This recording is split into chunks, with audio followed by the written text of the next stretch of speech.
Bonjour, bienvenue dans la série sur les échecs. Donc la partie que nous allons voir a été jouée au tournoi pan-russe de maître de Saint-Pétersbourg en 1914 avec Van Freyman avec les blancs et Alekhine avec les noirs. Donc D4, D5, cavalier F3, cavalier F6, C4, donc c'est un gambit de la dame, E6,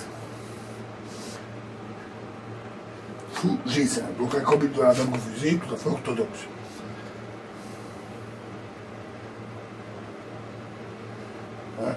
Même si Alekhine considère ce coup comme peu intéressant.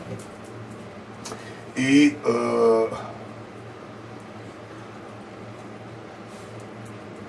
considère que cavalier C3 est meilleur, ce qui est probablement vrai d'ailleurs. Donc, A6.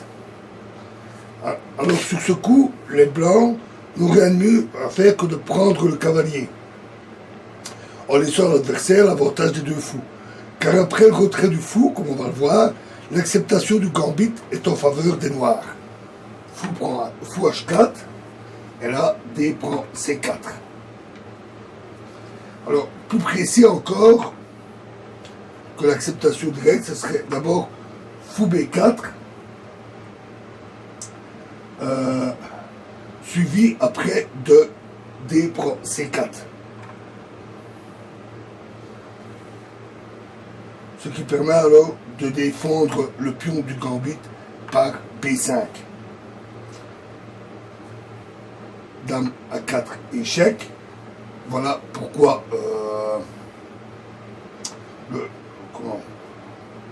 il était mieux de jouer d'abord l'autre coup. C'est la seule manière de regagner la pièce. Les noirs maintenant menaçaient fou B4 échec suivi de B5. Cavalier D7, dame prend C4, C5,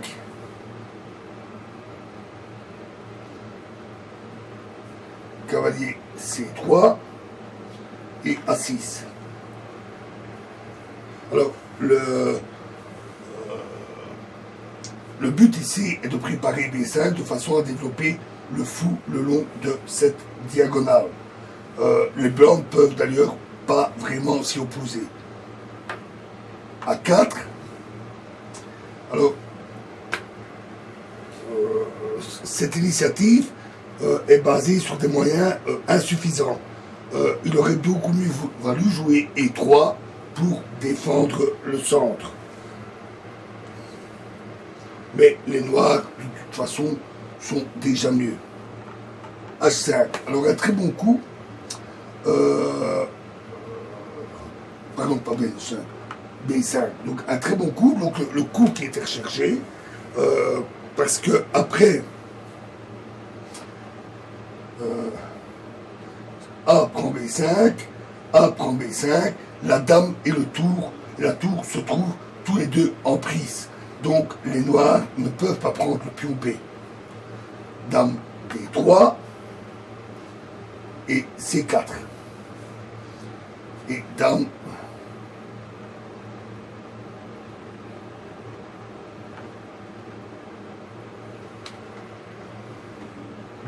B1.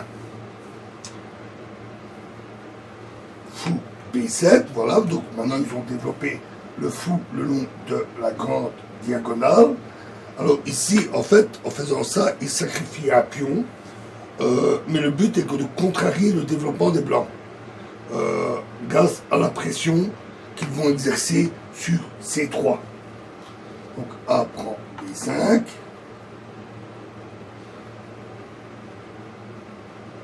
Alors, ça aurait été mieux de ne pas prendre le pion pour les blancs et quand même de jouer E3, jouer enfin E3. Mais après dame B6, la position des blancs resterait quand même nettement moins bonne. A prend B5, cavalier prend B5, fou, B4, échec, cavalier C3, G5, fou, G3, cavalier E4, là commence la pression sur C3, dame C1, alors tous ces coups sont visiblement forcés, hein. Les blancs n'ont pas le choix dans le choix des coups.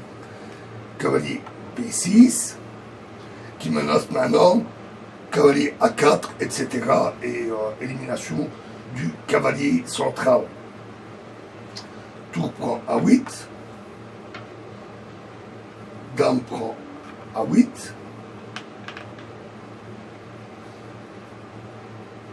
cavalier D2, cavalier prend D2,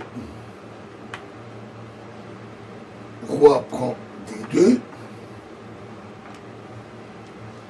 et dame A2. Alors, voilà l'intérêt vraiment d'occuper une colonne ouverte. On peut facilement pénétrer dans la position adverse. Et ce coup, c'est le point de départ de la combinaison finale où, à nouveau, les noirs menacent de jouer le cavalier en A4, etc. Et ça ne laisse pas le moindre répit à l'adversaire pour se dégager par E3, qui est maintenant, de toute façon, trop tard. Roi D1, dame B3, échec, dame C2, et maintenant le pion va pouvoir aller directement à la dame. On va voir pourquoi. Fou B4 prend C3, B prend C3,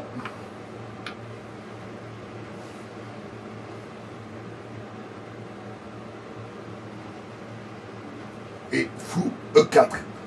Un très beau sacrifice qui est immédiatement décisif. Parce que si les noirs prennent, alors le pion va facilement à dame.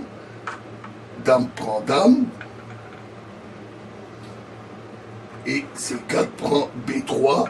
Et là, on voit que le pion ne peut plus être arrêté. E3, un peu tard. Si roi C1, alors évidemment, cavalier C4 pour toujours avancer ce pion. Donc E3. Et B2. Et là, évidemment, le pion ne peut plus être arrêté du tout, étant donné qu'il est protégé par le fou, le roi ne sait pas intervenir, donc c'est terminé. Et les blancs ont abandonné. Voilà, et nous verrons une dernière partie dans la prochaine vidéo.